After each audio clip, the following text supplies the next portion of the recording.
Movie స్టార్టింగ్లో అనా అనే మహిళ తన కొడుకు జేన్తో కలిసి ఒక అపార్ట్మెంట్లో ఉంటుంది. జేన్ ఉదయాన్నే లేచి మమ్మీ బయటకి వెళ్ళి స్విమ్మింగ్ చేద్దాంరా అని అడుగుతాడు. కాని బయట వాతావరణం అస్సలు బాలేదు. విపరీతమైన వర్షం, పిడుగులు పడుతుంటాయి. చూస్తుండగానే రోడ్లన్నీ నీటితో నిండిపోతాయి. అన తన పనిలో ఉండగా అపార్ట్మెంట్ 3వ అంతస్తులో ఉన్నప్పటికీ కిటికీల నుండి నీరు లోపలికి రావడం చూసి షాక్ అవుతుంది. ఊహించని విధంగా వచ్చిన ఆ వరద వల్ల బిల్డింగ్ మొత్తం మునిగిపోవడం మొదలవుతుంది.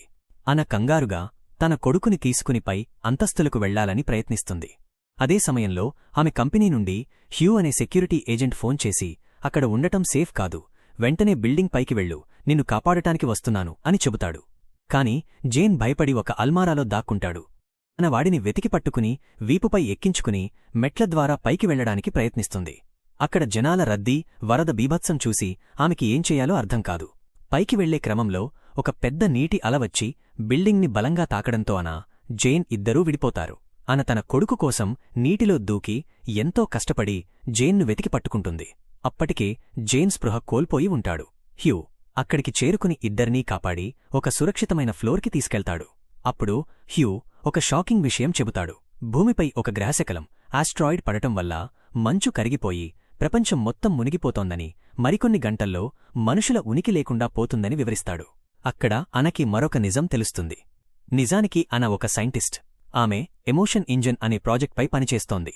మనుషులు అంతరించిపోయాక మళ్లీ ప్రపంచాన్ని నిర్మించడానికి కృత్రిమ మనుషులను, ఆర్టిఫిషియల్ హ్యూమన్స్ తయారుచేస్తున్నారు. అందులో భావోద్వేగాలు నింపడమే అన పని. అప్పుడే ఆమెకి పెద్ద షాక్ తగులుతుంది. తన ప్రాణంగా చూసుకుంటున్న కొడుకు జేన్ నిజమైన మనిషి కాదు, అది అన తయారుచేసిన డేటాతో రూపొందించబడిన ఒక టెస్ట్ సబ్జెక్ట్ అని హ్యూ చెబుతాడు. ఇది విన్న అన గుండె పగిలిపోతుంది. వాడు నా కొడుకు, వాడు డేటా ఎలా అవుతాడు అని ఏడుస్తుంది. ఫ్లాష్ బ్యాక్లో చూస్తే అన తన బాస్ ఒత్తిడి మేరకు ఈ బాబుని తన దగ్గర ఉంచుకుని ప్రయోగం చేస్తూ ఉంటుంది.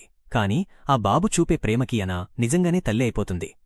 వరద పెరిగిపోతున్నా జేన్ను వదిలేసి రమ్మని హ్యూ బ్రతిమిలాడినా అన మాత్రం చచ్చినా నా కొడుకుని వదిలిదాను అని తెగేసి చెబుతుంది.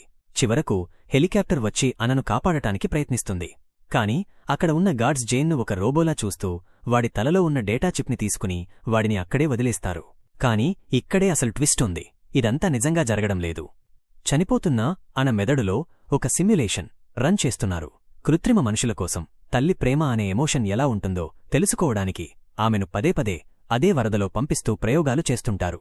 వేలసార్లు ఈ సిమ్యులేషన్ జరిగిన తర్వాత ప్రతిసారీ అన తన కొడుకును కాపాడుకోవడానికి ప్రాణాలకు తెగిస్తుంది. చివరకు అన మరణించే ముందు తన జ్ఞాపకాలను అప్లోడ్ చేయమని అడుగుతుంది. మూవీ చివరలో అన మరియు జేన్ ఇద్దరినీ కొత్త కృత్రిమ శరీరాల్లోకి మార్చి వారిని వేరే గ్రహానికి పంపిస్తారు.